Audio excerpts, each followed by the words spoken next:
Unit 1 introduction to programming. এই ইউনিটে প্রথমেই তোমাকে যেটা পড়তে হবে সেটা হচ্ছে introduction to components of a computer system. তো একেবারে বেসিক থেকেই স্টার্ট করা যাক। কম্পিউটারটা কি, what is a computer?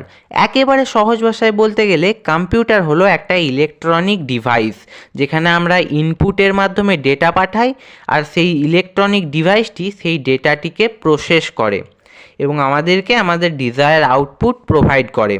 Computer calculation করতে পারে, ডেটা স্টোর করে রাখতে পারে এবং ইনস্ট্রাকশনকে অটোমেটিক্যালি এক্সিকিউট করতে পারে। কম্পিউটারের ফুল ফর্ম হচ্ছে common operating machine purposely used for technological and educational research. আর একটা জিনিস তোমরা জেনে রাখো যে আমরা যেমন কিছু ল্যাঙ্গুয়েজ বুঝতে পারি, সেটা বাংলা ল্যাঙ্গুয়েজ হতে পারে, হিন্দি ল্যাঙ্গুয়েজ হতে পারে বা ইংলিশ ল্যাঙ্গুয়েজ হতে পারে, ঠিক তেমনই কম্পিউটার যে ভাষাটা বুঝতে পারে সেটার নাম বাইনারি ল্যাঙ্গুয়েজ। বাইনারিকে শুধু দুটো ডিজিট দিয়ে রিপ্রেজেন্ট করা হয়, একটা হচ্ছে 0 এবং অপরটা হচ্ছে 1। তো আশা করছি এখান থেকে কম্পিউটার সম্পর্কে একটা বেসিক আইডিয়া তুমি পেয়ে গেছো। এবার হোয়াট ইজ আ কম্পিউটার জিজ্ঞেস করলে তোমাকে লিখতে হবে a computer is an electronic device that processes data to produce meaningful information. It can perform calculation, store data and execute instruction automatically based on a set of predefined algorithms or programs. এখন computer কি সেটা তো আমরা জেনে গেছি, এবার জানবো computer system কি। A computer system is a complete set up that integrates hardware, software and users to perform specific task efficiently. It includes all the components necessary for data processing, communication and storage working together in a coordinated manner. তো computer system হচ্ছে hardware, software আর ইউজার্সের একটা complete set up, যেটা specific কোনো টাস্ককে efficiently perform করতে সাহায্য করে। হার্ডওয়্যার বলতে সিস্টেমের ফিজিক্যাল কম্পোনেন্টসদের বোঝায়, যেমন keyboard, mouse, scanner, printer, monitor, এই সব। আর সফটওয়্যার হচ্ছে সেই সব প্রোগ্রামস বা ইনস্ট্রাকশন যা হার্ডওয়্যারকে নিয়ন্ত্রণ করতে সাহায্য করে, যেমন উইন্ডোজ, লিনাক্সের মতো অপারেটিং সিস্টেম। তো এবার আসা যাক মেন টপিকে, যেটা হচ্ছে introduction to components of a computer system. তো যেমন আগে বলা হলো, কম্পিউটার সিস্টেমের কম্পোনেন্টস হচ্ছে তিনটি: হার্ডওয়্যার, সফটওয়্যার আর ইউজার্স। ইউজার্স হচ্ছে people or systems that interact with the computer system to input data, control processes and use outputs. যেমন আমরা হচ্ছে একটা ইউজার। এবার হার্ডওয়্যার আর সফটওয়্যার কি সেটা সম্পর্কে বিস্তারিত জানা যাক। হার্ডওয়্যার কম্পোনেন্টস অনেকগুলো আছে, যেমন input and output devices, processor যাকে সিপিইউ বা সেন্ট্রাল প্রসেসিং ইউনিটও বলা হয়, memory, storage devices, motherboard, power supply unit, এই সব। এই প্রতিটা জিনিসকে বিস্তারিতভাবে ভিডিওতে আলোচনা করা হবে। Input and output devices. প্রথমেই আসা যাক ইনপুট ডিভাইসেস নিয়ে। Input devices allow users to enter data and commands into the computer for processing. তো ইনপুট ডিভাইসেস হচ্ছে বেসিক্যালি সেই সব ডিভাইস যেই ডিভাইসগুলির মাধ্যমে আমরা কম্পিউটারে কোনো কমান্ডস বা ডেটাকে এন্টার করি। তো এর এক্সাম্পল হচ্ছে keyboard, mouse, scanner, microphone, webcam, sensor etcetera. যেমন কিবোর্ডের মাধ্যমে আমরা কিছু টাইপ করে কম্পিউটারে ডেটা পাঠাই, মাউসের মাধ্যমে বিভিন্ন জায়গায় ক্লিক করে আমরা কম্পিউটারকে ইনস্ট্রাকশন দিই, আর স্ক্যানারও ইনপুট ডিভাইস হিসেবে কাজ করে। যেমন আমরা কোনো ফিজিক্যাল ডকুমেন্টকে স্ক্যান করি স্ক্যানারের মাধ্যমে এবং সেটা ডিজিটাল ফরম্যাট ক্রিয়েট করি। আর মাইক্রোফোন অডিও রেকর্ড করতে বা সাউন্ড ক্যাপচার করতে ব্যবহৃত হয়। এছাড়া ওয়েবক্যাম তোমরা দেখে থাকবে, আমরা যে কম্পিউটার বা ল্যাপটপ ইউজ করি তার ওপরে একটা ক্যামেরা থাকে ছোটো মতো, যেটাকে ওয়েবক্যাম বলে, ওটা আমাদের ফটো বা ভিডিও ক্যাপচার করতে সাহায্য করে। আর আছে সেন্সার। তো সেন্সার অনেক কাজে ব্যবহৃত হয়, যার মধ্যে একটা হচ্ছে আমরা আমাদের স্মার্টফোনে ফিঙ্গারপ্রিন্ট সেন্সার ইউজ করি, যেটা সিকিউরিটি পারপাসের জন্য ইউজ হয়। তো এই ছিল ইনপুট ডিভাইসের কিছু এক্সাম্পল। তো বেসিক্যালি আমরা যেই ডিভাইসগুলির মাধ্যমে কম্পিউটারে ইনস্ট্রাকশন পাঠাই সেটাই হচ্ছে ইনপুট ডিভাইস। এবার কথা বলা যাক আউটপুট ডিভাইসেস নিয়ে। Output devices allow computers two present process data to users. তো কম্পিউটার ইনপুটের মাধ্যমে ডেটা নিল এবং সেই ডেটাটিকে প্রসেস করলো, এবং সেই প্রসেস ডেটাটিকে কম্পিউটার আমাদের সামনে যেই ডিভাইসগুলির মাধ্যমে প্রেজেন্ট করে সেগুলোকে আউটপুট ডিভাইসেস বলা হয়, যেমন monitor, printer, speaker, projector, headphones ইত্যাদি।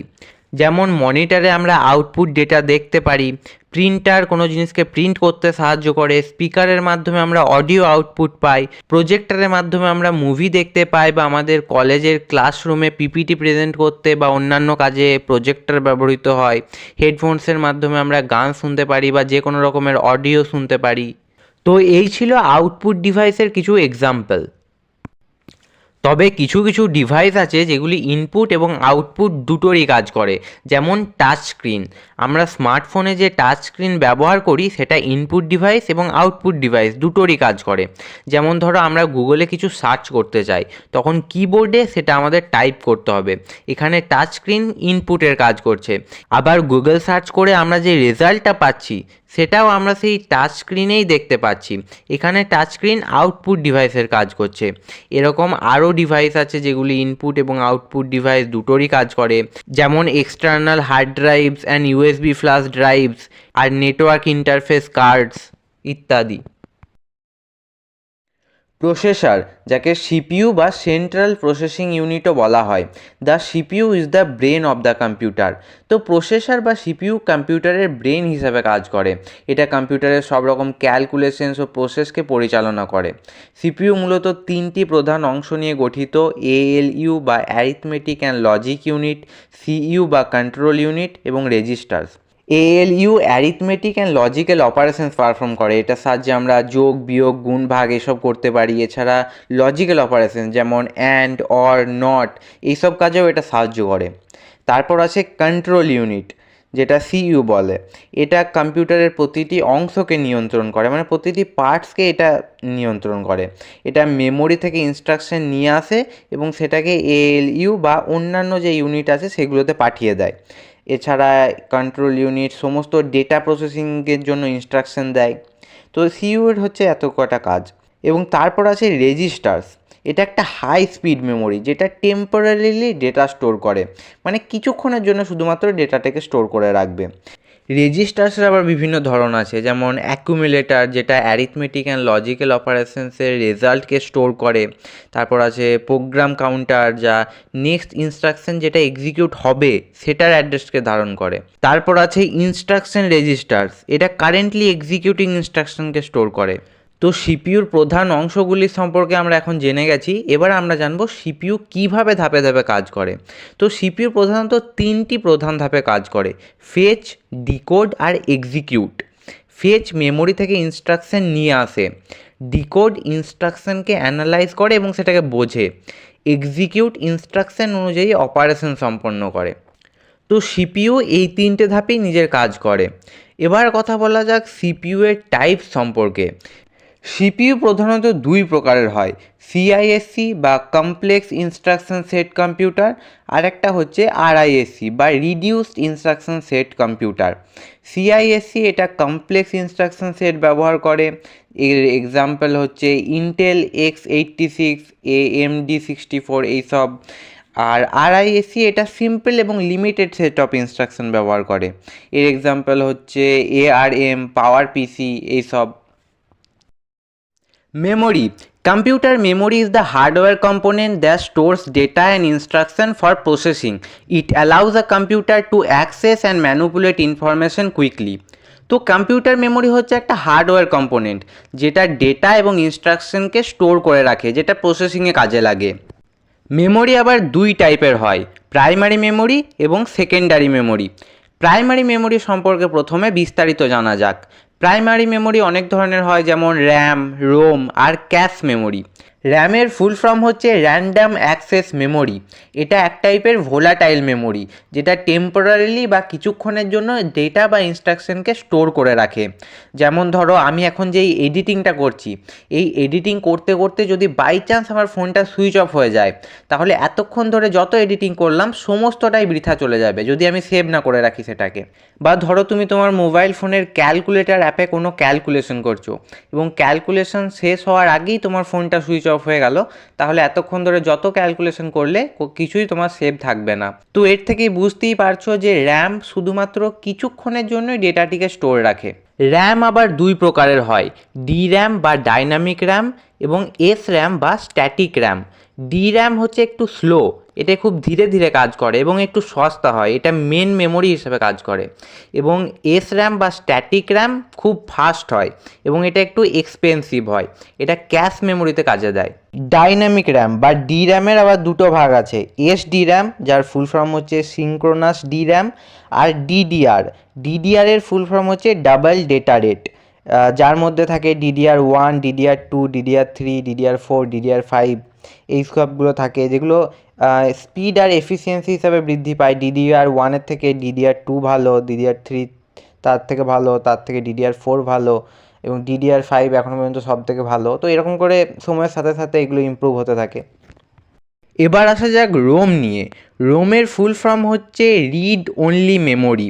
এটা একটা নন ভোলাটাইল মেমোরি, এটা ডেটা এবং ইনস্ট্রাকশনকে পারমানেন্টলি স্টোর করে রাখে, মানে যদি পাওয়ার অফও হয়ে যায় তবুও ডেটা এবং ইনস্ট্রাকশনটা স্টোর হয়ে থেকে যাবে। রোম আবার 5 প্রকারের হয়, MROM, PROM, EPROM, EEPROM আর ফ্ল্যাশ রোম। এম রোমের ফুল ফর্ম হচ্ছে মাস্কড রোম, এটা ম্যানুফ্যাকচারিংয়ের টাইমেই প্রি প্রোগ্রাম থাকে, এটাকে আমরা মডিফাই করতে পারি না। আর পি রোমের ফুল ফর্ম হচ্ছে প্রোগ্রামেবল রোম, এটাকে আমরা একবার প্রোগ্রাম করতে পারি। ইপি রোমের ফুল ফর্ম হচ্ছে ইরেজেবল প্রোগ্রামেবল রোম, এটাকে আমরা ইউভি লাইটের সাহায্যে ইরেজ করতে পারি এবং রিপ্রোগ্রাম করতে পারি। আর ইইপি রোমের ফুল ফর্ম হচ্ছে ইলেকট্রিক্যালি ইরেজেবল প্রোগ্রামেবল রোম, এই রোমটাকে আমরা প্রোগ্রাম করতে পারি, ইরেজ করতে পারি এবং রিপ্রোগ্রাম করতে পারি ইলেকট্রিক্যাল সিগন্যালসের সাহায্যে। এবং তারপর আছে ফ্ল্যাশ রোম, এটা একটা টাইপ অফ ইপি রোমই, যেটা ইউএসবি ডিভাইস এবং এসএসডিতে ইউজ করা হয়, এটা ওই ইপি রোমেরই একটা ফাস্টার ভার্সন। তারপর আছে আমাদের ক্যাশ মেমোরি। ক্যাশ মেমোরি হলো এক ধরনের হাই স্পিড মেমোরি যা প্রসেসরের কাছাকাছি অবস্থিত এবং এটা ফ্রিকুয়েন্টলি ইউজ ডেটা অ্যান্ড ইনস্ট্রাকশনকে স্টোর করে রাখে। যেমন ধরো আমরা হোয়াটসঅ্যাপে যে চ্যাটিং করি সেটা করার সময় আমরা কিছু কিছু শব্দ বারবার ইউজ করি, তো সেটা ক্যাশ মেমোরি সেভ করে রাখে, নিয়ে দেখবে যে আমাদের কিবোর্ডে বিভিন্ন টাইপের সাজেশন দেয়। তো এটা হচ্ছে ক্যাশ মেমোরির একটা এক্সাম্পল। তোমরা তোমাদের ফোনের কোনো একটা অ্যাপকে লং প্রেস করে অ্যাপ ইনফোতে গিয়ে স্টোরেজ অ্যান্ড ক্যাশে গিয়ে দেখতে পাবে ক্লিয়ার স্টোরেজ অ্যান্ড ক্লিয়ার ক্যাশের অপশন থাকে।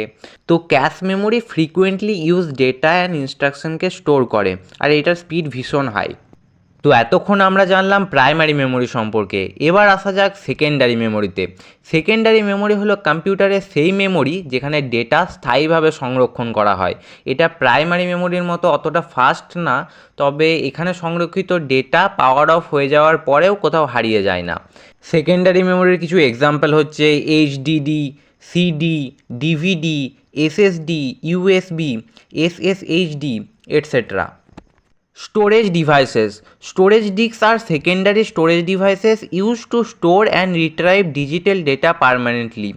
তো স্টোরেজ ডিভাইসও হচ্ছে একটা হার্ডওয়্যার কম্পোনেন্ট যেটা ডিজিটাল ডেটা, প্রোগ্রাম, অ্যাপ্লিকেশন এইসব পারমানেন্টলি স্টোর করার জন্য ব্যবহৃত হয়। এটার অনেক টাইপস আছে, যেমন এইচডিডি বা হার্ড ডিস্ক ড্রাইভ, এসএসডি বা সলিড স্টেট ড্রাইভ, তাছাড়া আছে অপটিক্যাল ডিস্ক আর হাইব্রিড ড্রাইভস এইসব। Motherboard, a circuit board that connects all the hardware components, facilitates communication between the CPU, memory, storage and peripherals. তো motherboard হচ্ছে একটা circuit board যেটা বাকি সব হার্ডওয়্যার কম্পোনেন্টসদের কানেকশন তৈরি করে। Power supply unit converts electrical power into a usable form of the computer's internal components.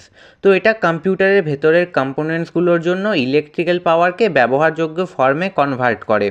এর প্রধান কাজগুলি হলো voltage regulation, current conversion, overload ও শর্ট সার্কিট প্রোটেকশন, তারপর তাপ নিয়ন্ত্রণ এইসব। তো হার্ডওয়্যার কম্পোনেন্ট সম্পর্কে আমরা জেনে নিলাম, এবার জানবো সফটওয়্যার কম্পোনেন্ট সম্পর্কে। Operating system. An operating system is a system software that acts as an interface between computer hardware and users. তো অপারেটিং সিস্টেম হচ্ছে একটা সিস্টেম সফটওয়্যার যা কম্পিউটারের হার্ডওয়্যার এবং সফটওয়্যারের মধ্যে সংযোগ রক্ষা করে, কম্পিউটার পরিচালনার জন্য প্রয়োজনীয় বিভিন্ন কাজ সম্পাদন করে এটা। তো অপারেটিং সিস্টেমের প্রধান কাজগুলি হচ্ছে প্রসেস ম্যানেজমেন্ট, যা বিভিন্ন প্রোগ্রাম চালনা এবং মাল্টিটাস্কিং পরিচালনা করে, মেমোরি ম্যানেজমেন্ট, যা র্যামের ব্যবহার নিয়ন্ত্রণ করে ও মেমোরি বরাদ্দ করে, ফাইল সিস্টেম ম্যানেজমেন্ট, যা ফাইলকে অর্গানাইজ করে, স্টোর করে এবং রিট্রাইভ করে। ডিভাইস ম্যানেজমেন্ট, যেটা ইনপুট এবং আউটপুট ডিভাইস নিয়ন্ত্রণ করে। সিকিউরিটি অ্যান্ড অ্যাক্সেস কন্ট্রোল, যেটা ব্যবহারিক অনুমতি ও তথ্যের নিরাপত্তা নিশ্চিত করে। পপুলার কিছু অপারেটিং সিস্টেম আছে, যেমন Windows, Linux, Mac OS, Android, iOS, etcetera. Programs. A program is a set of instructions written in a programming language to perform a specific task. When executed, it becomes a process that interacts with the computer hardware and software. তো programme হলো কম্পিউটারে run করার জন্য লেখা নির্দেশনা বা ইনস্ট্রাকশনের একটা set, যা নির্দিষ্ট কোনো কাজকে সম্পন্ন করে। প্রোগ্রাম সাধারণত প্রোগ্রামিং ল্যাঙ্গুয়েজে লেখা হয় এবং কম্পাইল বা ইন্টারপ্রেট করে সেটা মেশিন ল্যাঙ্গুয়েজে রূপান্তরিত করা হয়, যাতে কম্পিউটার সেটা বুঝতে পারে। তো প্রোগ্রাম অনেক কাজে ব্যবহৃত হয়, যেমন কোনো প্রবলেম সলভ করতে, যেমন ক্যালকুলেটরের প্রোগ্রাম ব্যবহার করা হয় ক্যালকুলেশনের কাজে। তারপর ডেটা প্রসেসিংয়ের জন্য প্রোগ্রাম ব্যবহার করা হয়। তো এরকম অনেক কাজে প্রোগ্রামের ব্যবহার করা হয়। তো এবার আমরা জানবো প্রোগ্রাম কোথায় স্টোর থাকে এবং কোথায় এক্সিকিউট হয়। Programs are stored on disk or SSDs. তো ডিস্ক এবং এসএসডিতে প্রোগ্রাম স্টোর থাকে। When a program runs, it is loaded into RAM for execution. তো যখন প্রোগ্রাম রান করে সেটা র্যামে এক্সিকিউশনের জন্য লোড হয়। Compilers. A compiler is a software program that translates high-level programming language like C, C++, Java into machine code or binary code so that the computer can execute it. তো compiler হলো একটা software program যা high level ল্যাঙ্গুয়েজে লেখা কোডকে machine কোডে রূপান্তর করে, যাতে কম্পিউটার সেটা বুঝতে পারে এবং সেটাকে এক্সিকিউট করতে পারে। তো এবার এটার প্রসেস সম্পর্কে জানা যাক। প্রথমেই আছে সোর্স কোড, তারপর আছে কম্পাইলেশন, তারপর আছে execution. Source code is basically যেটা প্রোগ্রামাররা লেখে সেটাই হচ্ছে সোর্স কোড। আর কম্পাইলেশন হচ্ছে সোর্স কোডকে এক্সিকিউটেবল ফরম্যাটে রূপান্তর করে। তারপর লাস্টে হয় execution. Machine code is executed by the CPU. Software applications. Software applications are programs designed to perform specific tasks for users. তো সফটওয়্যার অ্যাপ্লিকেশন হলো এমন এক প্রোগ্রাম যা নির্দিষ্ট কাজ সম্পাদনের জন্য তৈরি করা হয়। এগুলি সাধারণত ইউজার্সদের সুবিধার জন্য ডিজাইন করা হয় এবং বিভিন্ন ডিভাইস যেমন কম্পিউটার, মোবাইল, ট্যাবলেট এসবে চালানো হয়। তো সফটওয়্যার অ্যাপ্লিকেশনস আবার অনেক ধরনের হয়, যেমন সিস্টেম সফটওয়্যার, যেমন উইন্ডোজ, ম্যাক ওএস, লিনাক্স, যেগুলো ইনবিল্ট থাকে সিস্টেমের মধ্যে সেগুলোই। তারপর থাকে অ্যাপ্লিকেশন সফটওয়্যার, যেগুলো আমাদের ইনস্টল করতে হয়, যেমন Microsoft Word, Google Docs, Microsoft Excel, Google Sheets, Adobe Photoshop, Canva, Google Chrome, PUBG, Free Fire, WhatsApp, Zoom, যত সব আছে এই সমস্তগুলো হচ্ছে অ্যাপ্লিকেশন সফটওয়্যার। আর থাকে প্রোগ্রামিং সফটওয়্যার, যেগুলো প্রোগ্রাম করতে ইউজ করা হয়, যেমন ভিএস কোড বা যেটাকে ভিজুয়াল স্টুডিও কোড বলে ফুল ফর্ম এটার। তারপর গিটহাব, গিট, এইসব।